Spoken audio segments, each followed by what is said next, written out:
uma agressão imperialista e fascista com o objetivo de buscar reviver a hegemonia dos Estados Unidos na América Latina e também de intimidar e subjugar governos. Foi assim que o representante de Cuba classificou a ação dos Estados Unidos na Venezuela durante reunião do Conselho de Segurança da ONU nesta segunda-feira. Em paralelo, o presidente Nicolás Maduro e a primeira-dama Cília Flores foram levados para a primeira audiência em Nova York, onde se declararam inocentes de todas as acusações, incluindo conspiração de narcoterrorismo. Não há nenhuma prova que mostre envolvimento de Maduro com cartéis de drogas. Para movimentos progressistas no mundo todo, está claro que a investida de Trump contra a Venezuela não tem nada a ver com o combate ao tráfico de drogas, e sim com demonstração de poder frente a governos latino-americanos não alinhados aos interesses dos Estados Unidos. Posição que o próprio Trump não faz muita questão de esconder. No dia seguinte ao ataque, em entrevista coletiva, ele acenou para intervenções na Colômbia e no México e disse que Cuba está prestes a cair. O BDF Entrevista de hoje analisa a ação na Venezuela sob a perspectiva da propaganda. O que os Estados Unidos querem provar? É uma tentativa de manter a hegemonia em um contexto de ascensão da China? E qual o papel da mídia comercial na criação da imagem de Maduro como um ditador? Olá, eu sou Raquel Setz, esse é o BDF Entrevista. E hoje a gente vai falar sobre um tema que vem dominando esse início de 2026, o ataque dos Estados Unidos à Venezuela e o sequestro do presidente Nicolás Maduro e da primeira-dama Cília Flores. Para isso, eu converso com o especialista em comunicação política, Amaury Chamorro. Amaury, obrigada pela sua participação aqui com a gente no BDF Entrevista e em outros programas também, que desde sábado você vem ajudando aí a gente a entender o que acontece na Venezuela. Para mim é uma honra, obrigado pelo convite e sempre à disposição para a gente poder debater sobre o nosso Brasil, o nosso continente. Amaury, os Estados Unidos inegavelmente têm um interesse concreto na Venezuela, que é o petróleo e outros recursos naturais. Mas esse ataque ele também tem uma carga simbólica muito forte. Não à toa, logo depois do sequestro do Maduro, o Trump já divulgou aquela foto onde ele aparece vendado, algemado, né? Uma posição de subjugação.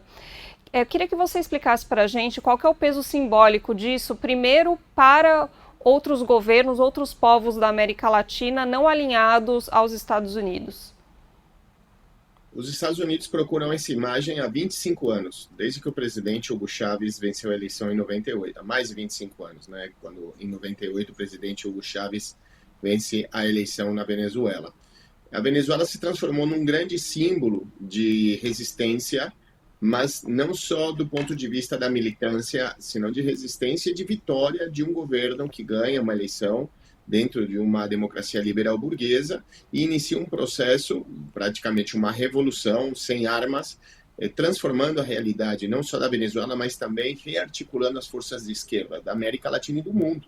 Daí é que vem a vitória do presidente Lula, do Néstor Kirchner, Rafael Correa, Evo Morales, Lugo, Maurício Funes. Bom, aí você tem uma infinidade de outros presidentes e líderes de esquerdas, inclusive na Espanha nasce Podemos, Tsipras na Grécia, o crescimento do Mélenchon na França.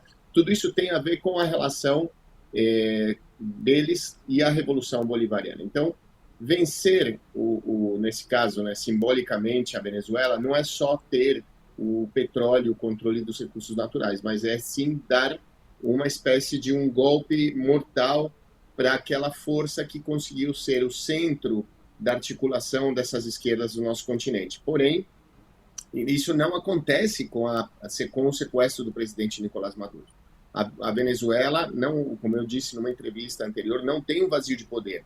O presidente ele foi sequestrado pelos Estados Unidos, porém, imediatamente a vice-presidente assume as funções e o governo e a Revolução Bolivariana segue dentro da Constituição venezuelana, realizando aquilo para que ela foi eleita pela população, inclusive com o reconhecimento das demais forças políticas, diversas outras forças políticas do mundo inteiro, presidentes, governos, que reconhecem a Delcy e reconhecem também que foi um sequestro contra o presidente Maduro. Então, é uma tentativa de desaparecer simbolicamente uma revolução que mudou, transformou a história da humanidade no século XXI.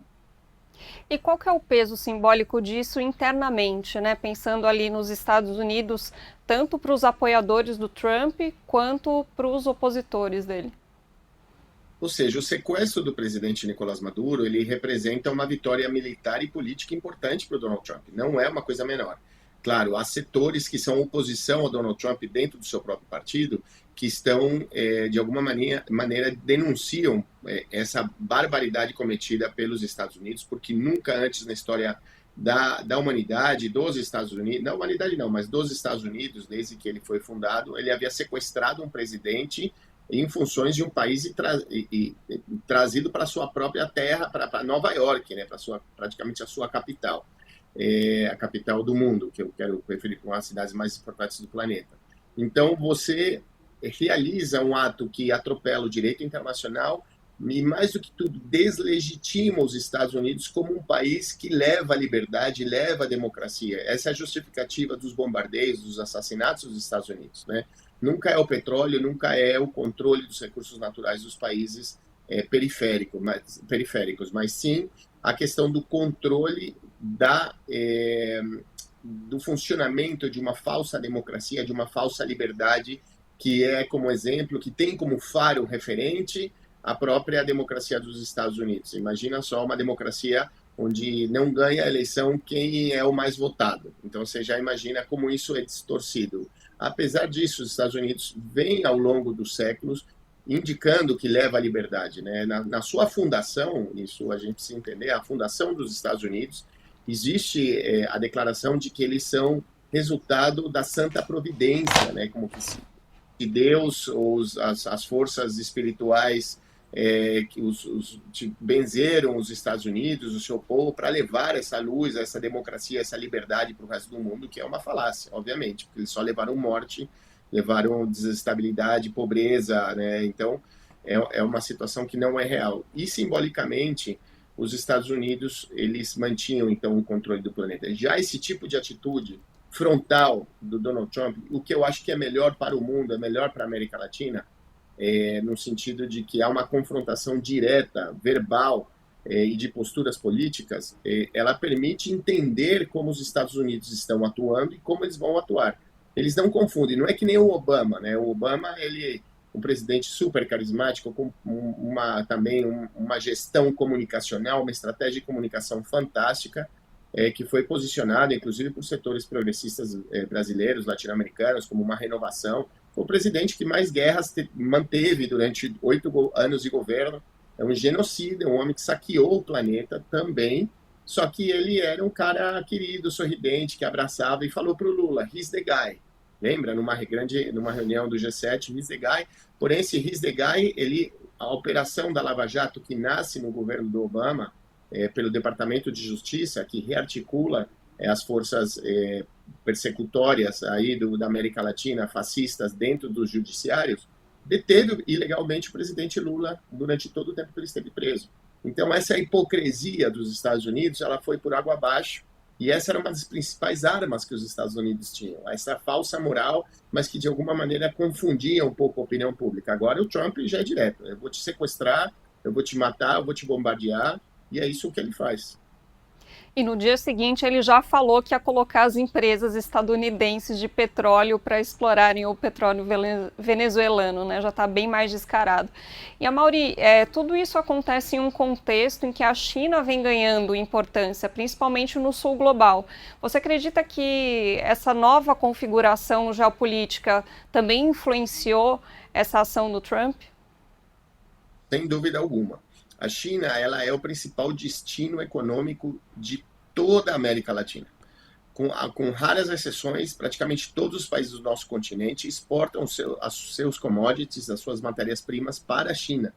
E a China também se transformou no grande fornecedor de produtos manufaturados do nosso continente, substituindo os Estados Unidos em ambas vias, tanto para envio de commodities como para a recepção desses produtos importados. A China ela é o motor da economia do planeta e os Estados Unidos perdeu essa influência aqui na América Latina, tanto pela ascensão do progressismo no nosso continente, né, que chega há mais de 25 anos, mas também pelo posicionamento da China como um processo de articulação e de cooperação internacional. A China, há 40 anos atrás, a China andava de bicicleta, não usavam sapatos e comiam um prato de arroz por dia. Hoje a China é o motor do planeta, econômico, né, científico, financeiro. E como isso aconteceu? Isso aconteceu por um processo da Revolução Chinesa, do Partido Comunista coordenando de maneira centralizada a economia do país, com planejamentos a longo prazo, mas sem a necessidade de ter invadido um país, de ter atacado, ter atirado um míssil contra qualquer outro país. Simplesmente a China, com a sua capacidade industrial e seu pulmão financeiro, estica a mão para os países e fala, viu, você tem soja? Tudo bem, eu preciso de soja, mas eu tenho dinheiro, eu te pago. Ou você precisa de tecnologia, eu te dou essa tecnologia. Você precisa de obras, que é o caso da África, né, que tem um déficit de infraestrutura terrível, tremendo, em todo o continente africano. Então a China fala, bom, você tem ouro, você tem prata, você tem diamantes, eu compro tudo isso de você. O que você precisa? Hospitais? Você precisa estradas? Você precisa hidroelétricas? Eu construo elas para vocês. A longo prazo, a gente fecha um contrato, você me entrega os seus recursos naturais, eu compro isso, mas não com dinheiro, eu compro isso com obras. Isso está ajudando o desenvolvimento da África e está aumentando sensivelmente a presença e a força, a importância da China nesse sul global. E os Estados Unidos, que sempre trabalharam com duas formas, uma é a pressão das armas e outra a pressão do mercado financeiro através do FMI, que obrigava os países durante mais de 10 anos, né, o período mais forte, digamos, do neoliberalismo, quando não existia uma China que tivesse capacidade de dar uma outra opção ao mundo, os Estados Unidos obrigavam os países a se superendividarem, realizar reformas constitucionais, inclusive atropelando as leis dos países para implementar a agenda do FMI e assim garantir que esse fluxo de dinheiro para os Estados Unidos viria sempre sem nenhum tipo de problema. Já não é mais necessário que um país se endivide com os Estados Unidos ou com o FMI. Se eu preciso de infraestrutura, eu vou procurar a China. Se eu preciso fazer negócios, eu vou procurar a China. Eu vou procurar os países asiáticos. Eu não vou procurar mais os Estados Unidos, que sempre trabalhou de uma maneira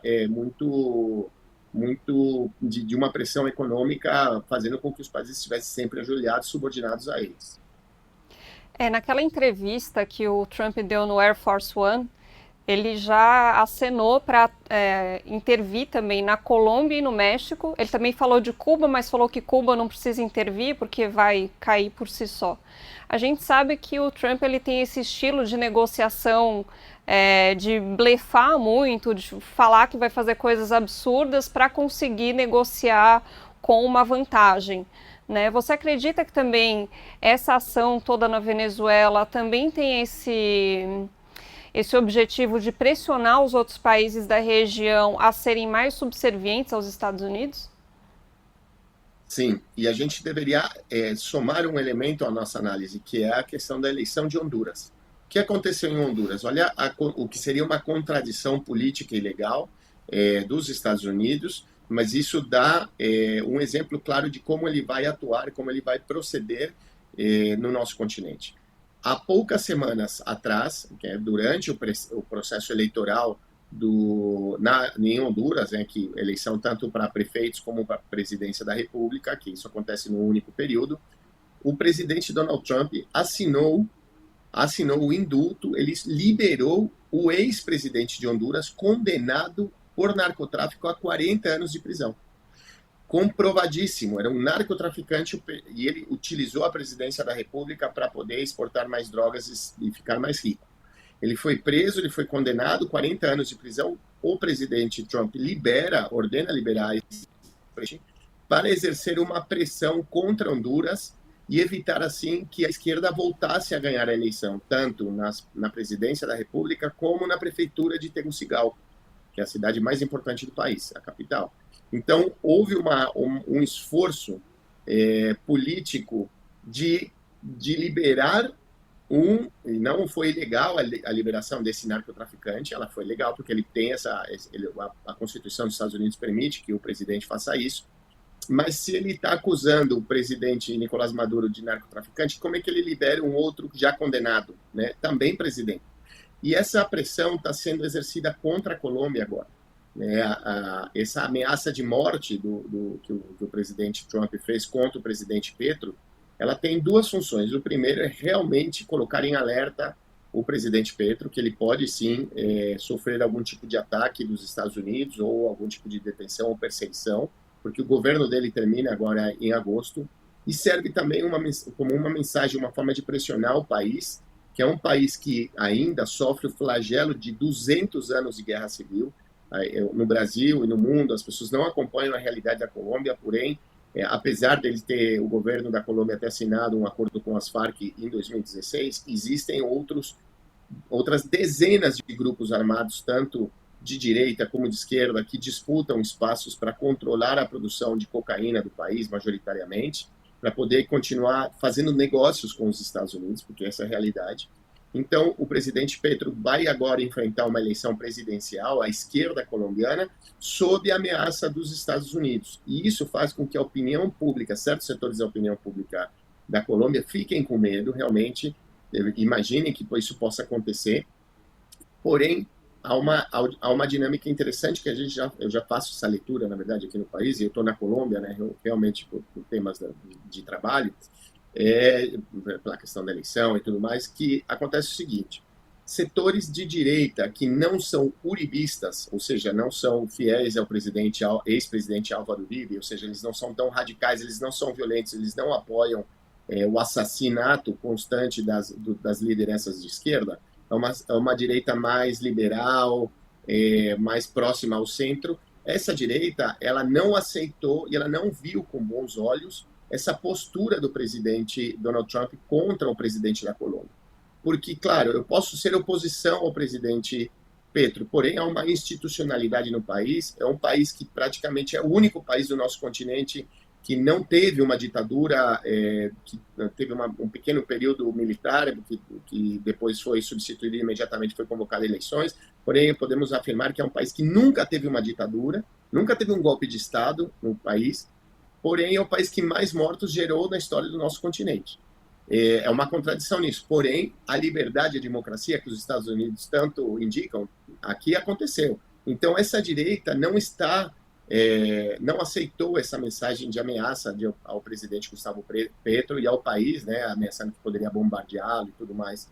Então isso ajuda, de certa forma, a esquerda. Ivan Cepeda, que é o líder nas pesquisas, né, que é um senador aqui do Pacto Histórico, que é o partido do presidente Petro, que lidera e tem grandes possibilidades de passar no segundo turno em primeiro lugar e, inclusive, ganhar a eleição no segundo turno. Essa pressão do Trump radicaliza essa direita, ultradireita assassina colombiana, que tem apoio popular, e temos que indicar isso. Há um radicalismo importante aqui no país, que vai às vias de fato, realmente.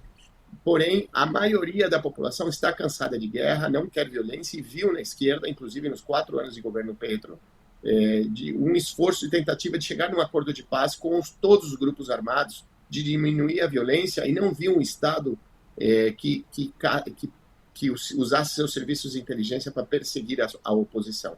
Então, houve uma luz aí que permite, sim, que essa centro-direita se aproxime da esquerda colombiana para vencer uma eleição. Agora, claro, faltam 5 meses para o primeiro turno, tudo pode acontecer, inclusive um bombardeio, sequestro do presidente, assassinato do presidente, que não necessariamente seja através das balas estadunidenses, isso pode ser feito, inclusive, com as balas colombianas, né, munição colombiana, mas sim, sem dúvida alguma, articulado com os Estados Unidos. Tem um clima de apreensão aí na Colômbia? Muito. Muito. O país ele está assustado, sim, com o acontecido na Venezuela, e no mesmo dia já as ameaças falando próximo é o Gustavo Petro. A direita radical, como eu disse, festeja isso, chama inclusive o candidato que lidera a direita radical da Colômbia, a direita fascista colombiana. Ele disse que se ele ganha a eleição, ele imediatamente entregará o Gustavo Petro, vai ser extraditado aos Estados Unidos.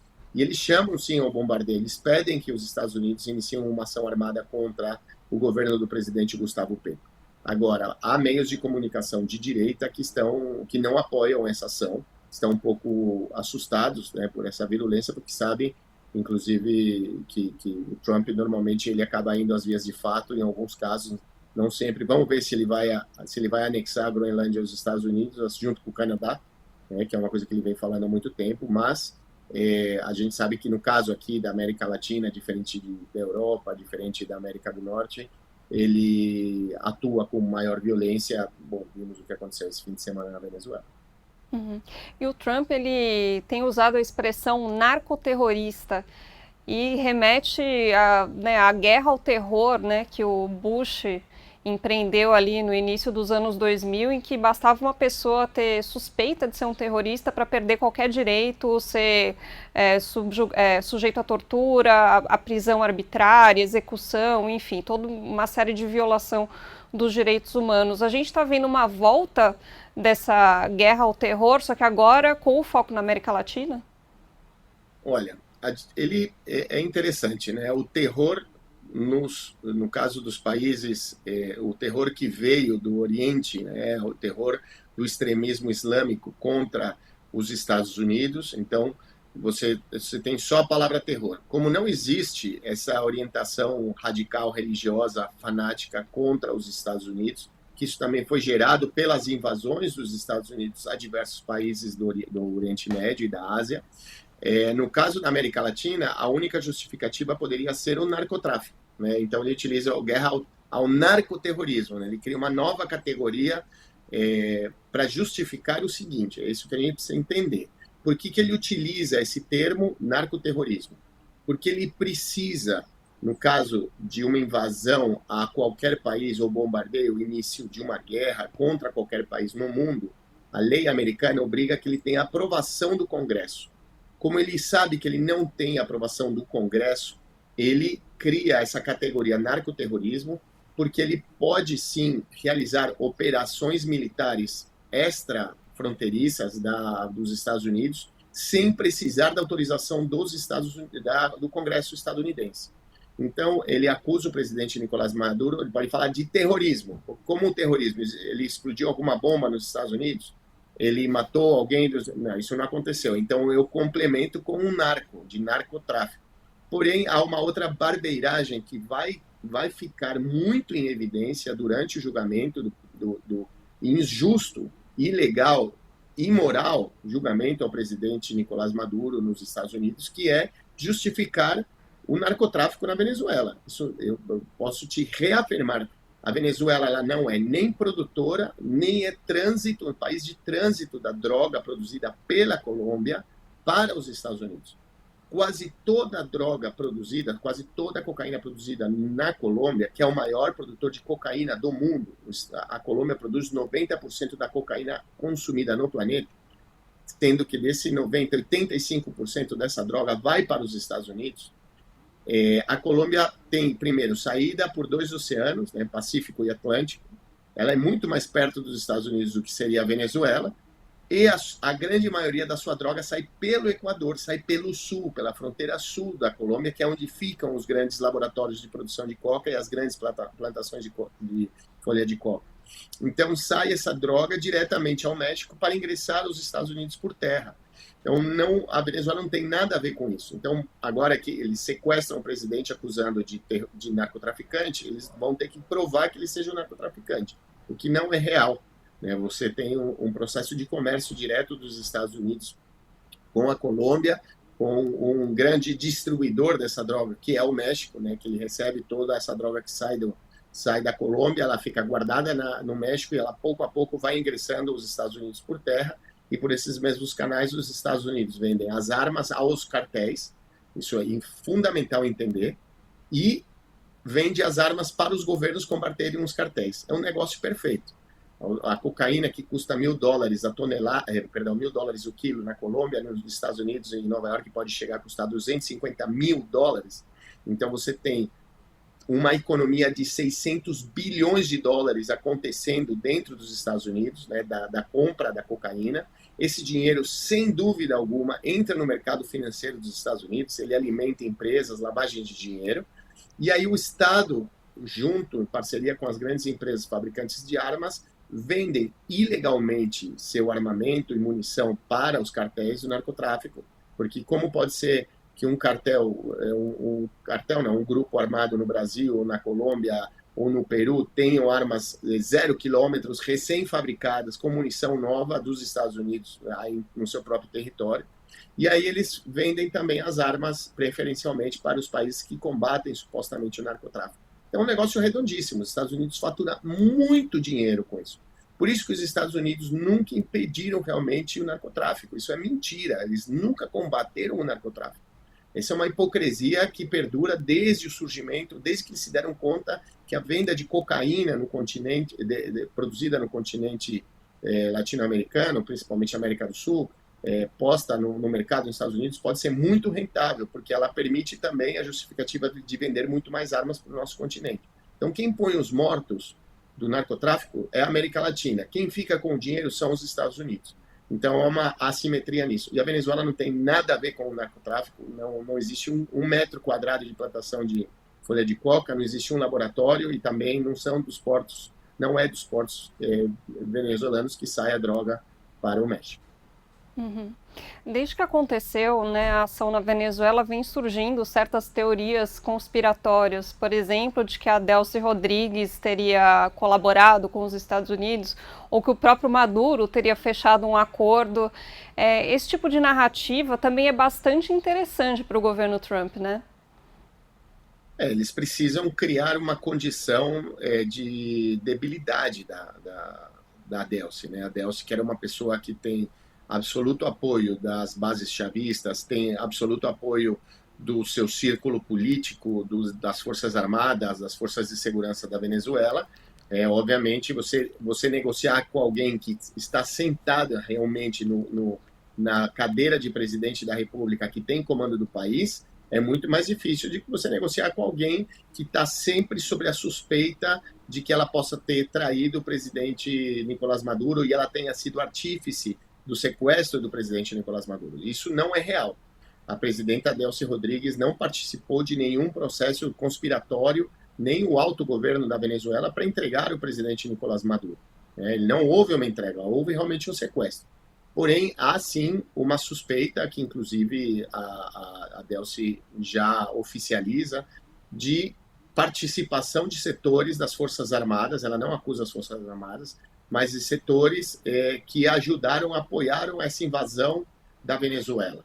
Por quê? Porque esse deslocamento de tantas tropas, de aeronaves dentro do território venezuelano, sem que haja uma resposta armada contra elas, sem que os radares tenham detectado a presença de aeronaves dentro do espaço venezuelano e possam ter extraído, né, sequestrado o presidente e sair com ele, sem praticamente nenhum problema, é realmente muito suspeito. Então, os Estados Unidos jogam com isso para conseguir, digamos, debilitar a imagem dela. Mas não é possível. A comunidade internacional a conhece há muito tempo.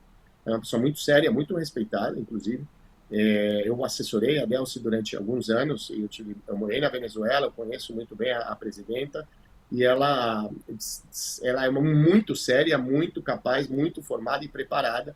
O chavismo sempre esteve preparado para essa situação. Podem substituir nesse momento a Delcy Rodrigues, vai subir alguém e vai continuar comandando o país e a Revolução Bolivariana. Ou seja, não há uma falta de quadros de pessoas formadas, capazes, leais ao projeto político e que tenham legitimidade perante as suas bases, perante as Forças Armadas, as Forças de Segurança, para dar continuidade à Revolução Bolivariana. Qual que você acredita que é o futuro desse projeto bolivariano?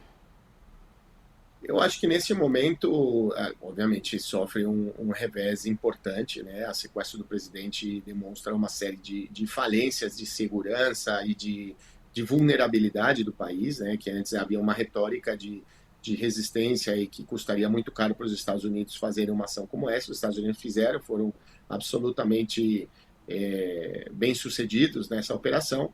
Então, agora o desafio é de você conseguir, perante a comunidade internacional, se fortalecer, se legitimar, criar as condições de que a opinião pública do mundo veja na Venezuela, veja neste atual governo venezuelano, um governo que busca a paz, que faz um trabalho de cooperação internacional, que considera a comunidade internacional para poder tomar decisões e governanças dentro do seu país, e, ao mesmo tempo e principalmente, tirar a Venezuela da crise econômica que ela vive a partir do bloqueio dos Estados Unidos, que é uma medida coercitiva unilateral, absolutamente ilegal também, que não está, não respeita o direito internacional, que não existe direito internacional. Já depois dos Estados Unidos podemos ver que um direito só pode ser aplicado se que realmente há uma forma de você punir aquele que não cumpre aquele direito. Ninguém vai fazer os Estados Unidos pagar algum tipo de pena ou ressarcimento contra a humanidade por tudo que fez,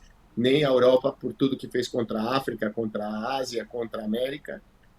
Então, a gente espera que a Venezuela, nesse momento, consiga se posicionar esse novo governo, que ele seja legitimado pela comunidade internacional e que isso permita, assim, pouco a pouco, a Venezuela reconstruir a sua economia para poder avançar.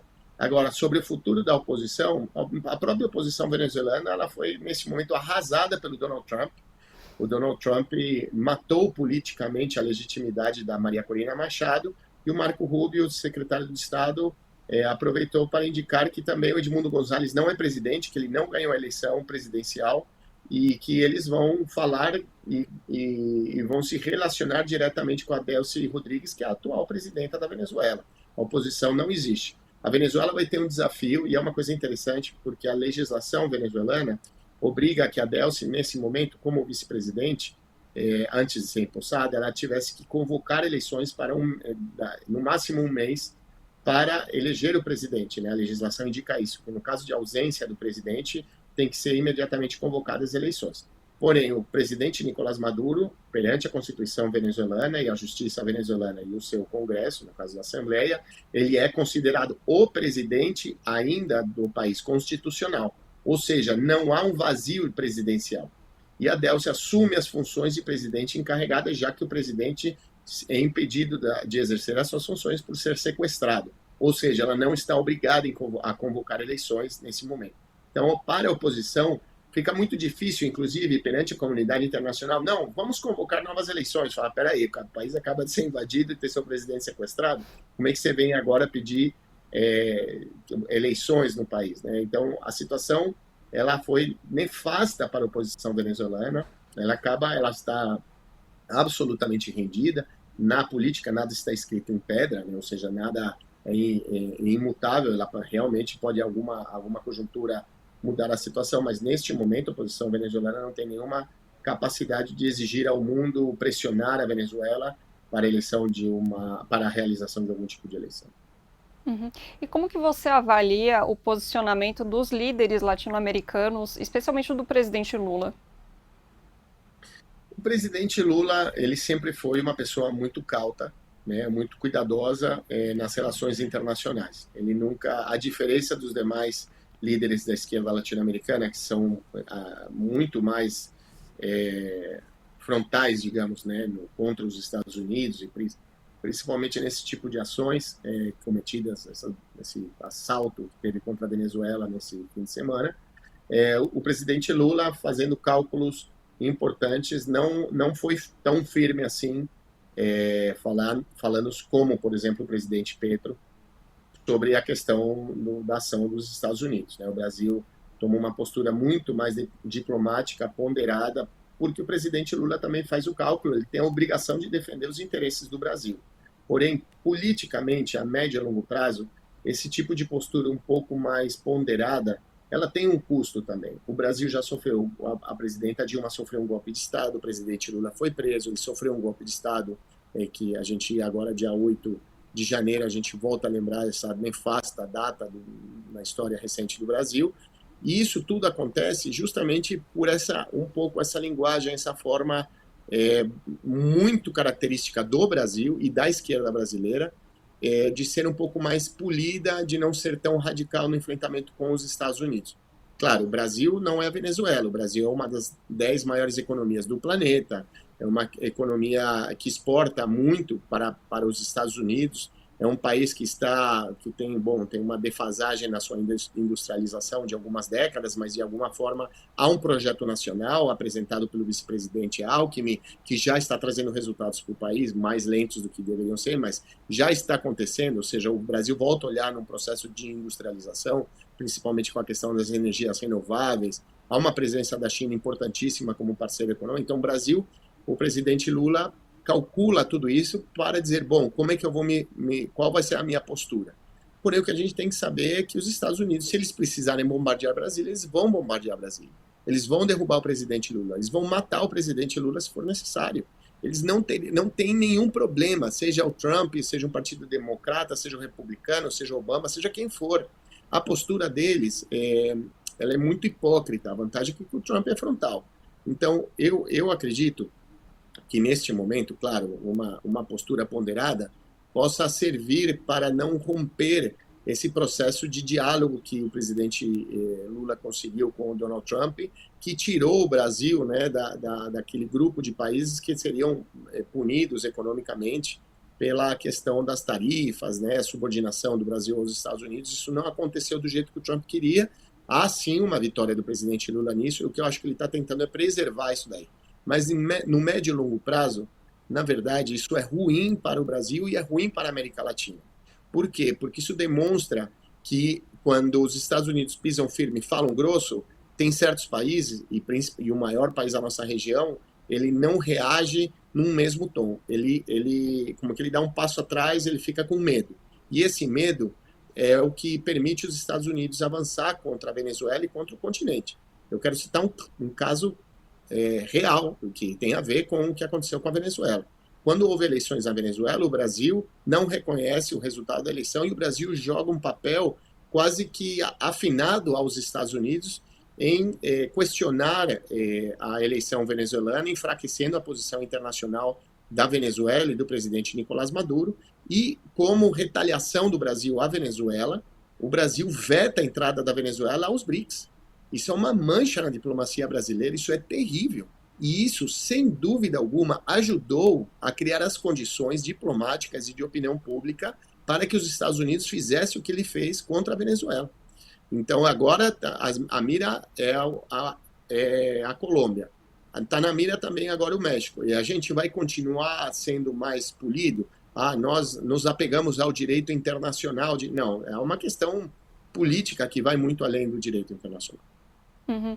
E falando em opinião pública, para a gente encerrar a conversa, eu queria que você analisasse um pouco a cobertura da mídia comercial brasileira e internacional. Não só agora, quando houve esse ataque, esse sequestro, mas durante muitos anos já a mídia vem tentando colar essa imagem de ditador no Maduro, né? Nunca chamam ele de presidente, é sempre ditador. Por exemplo, o príncipe herdeiro saudita é chamado de príncipe herdeiro, não é chamado de ditador, né? O Trump também, enfim.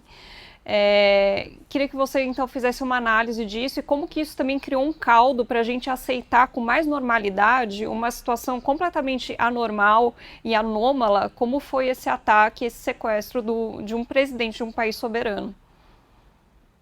São 25 anos que a Venezuela é bombardeada mediaticamente, né, com uma postura da imprensa internacional de tanto caricaturesca sobre a Venezuela, mas também chamando de autoritário, de um regime ditatorial, que, de certa forma, perante o Ocidente, principalmente, né, a Europa e os Estados Unidos e alguns países da América Latina, inclusive dentro de setores da esquerda latino-americana e brasileiras.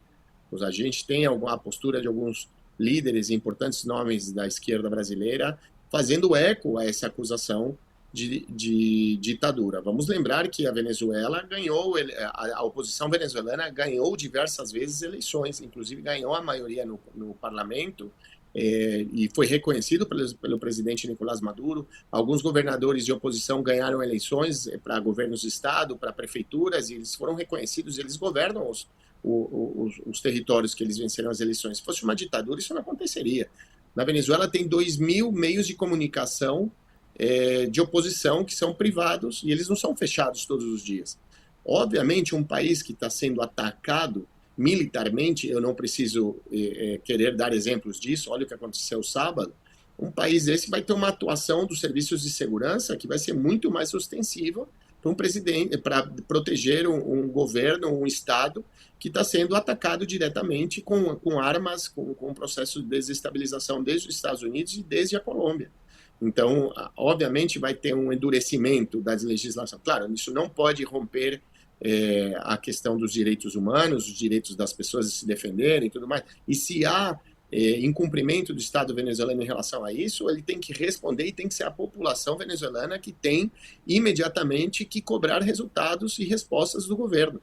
Mas essa população venezuelana não é a comunidade internacional, porque a gente não exige da Arábia Saudita realmente postura sobre matar mulheres a pedradas porque elas dirigiam um carro, e isso é proibido por lei.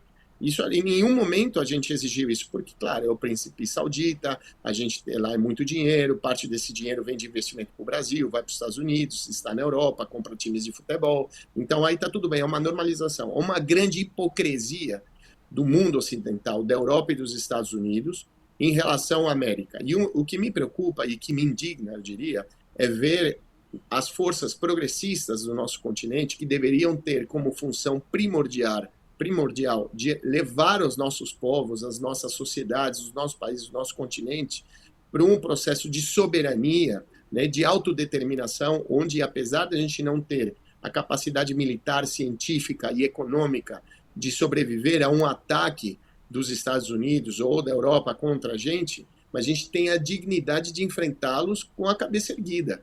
Não, a gente faz eco, de certa forma, a essa postura de chamar de ditador, ou que a Europa é muito comum querer dizer que é mais ou menos democrático um país. A Europa que tem rei.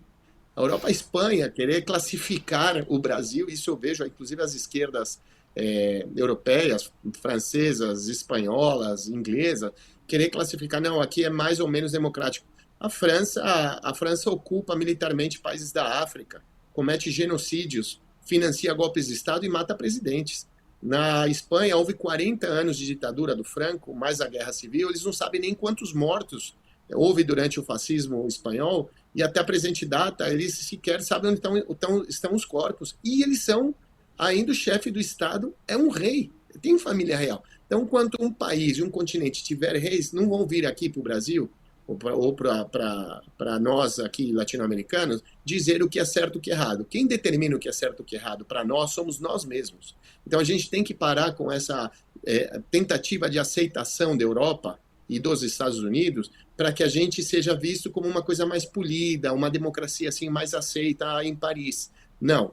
O Paris, a Berlim, Londres, Madrid, Roma, eles estão interessados em roubar as nossas riquezas. Eles estão interessados em comprar as nossas empresas públicas que geram muito dinheiro a preço de banana para que eles fiquem mais ricos e manter a família real. Então não vão vir eles aqui dizer o que a gente tem que fazer ou não do nosso destino. Agora, as esquerdas não podem cair nessa armadilha. Eu acho que a gente não pode, como um movimento progressista, aceitar e dar eco a esse tipo de coisa. Isso é um absurdo. Inclusive, chamar o presidente Nicolás Maduro de ditador, ou a Venezuela é uma ditadura, sendo que é um país que existem diversas características de democracias liberais burguesas, de certa forma, porque você também tem uma eleição, porque você também tem meios de comunicação funcionando, porque as redes sociais funcionam na Venezuela, você acessa a TikTok, você acessa diversas redes, você vê a oposição tendo posturas muito firmes contra o governo, muito duras, inclusive chamando o assassinato do próprio presidente, os líderes do PSUV, e isso não é vetado. Isso não é vetado, e as redes sociais operam lá. Então, como é uma ditadura, né? Há contradições. Há imperfeições nessa democracia, sem dúvida, assim como há no Brasil, né? Aqui a gente tem um Congresso que pede oficialmente que o seu país seja bombardeado. E isso é o quê? Né? Isso é democracia? Liberdade de expressão? Não. Então a gente não pode cair nesse erro. Acho que a gente está numa fase de transição importante que desenmascara os Estados Unidos e a União Europeia em relação à postura com a gente. Agora cabe a gente aproveitar esse momento. Nunca o nosso continente teve tantas condições econômicas e materiais para poder superar a sua pobreza, a desigualdade. Porém, eu sinto que as esquerdas, os movimentos progressistas ficaram para trás. Eles não estão na vanguarda desse processo, eles não estão aproveitando esse processo, eles estão recuados, tentando sobreviver a essa ascensão do fascismo, que também é resultado dos nossos erros. Amaury, muito obrigada pela sua participação aqui com a gente, e eu convido quem está em casa a acompanhar toda a cobertura de Venezuela que o Brasil de fato tem feito, sempre com a nossa visão popular, não subordinada. Obrigada, Amaury. Obrigado pelo convite, para mim é uma honra e sempre à disposição para a gente poder fazer esse tipo de debates. E esse foi o BDF Entrevista. Tem programa novo de segunda a sexta-feira, agora com horário novo, 16 horas. Você pode ver no YouTube do Brasil de Fato, também pode acompanhar na Rádio Brasil de Fato, 98.9 FM na Grande São Paulo. Na TVT, o programa continua indo ao ar às 19 horas. Até a próxima. Tchau.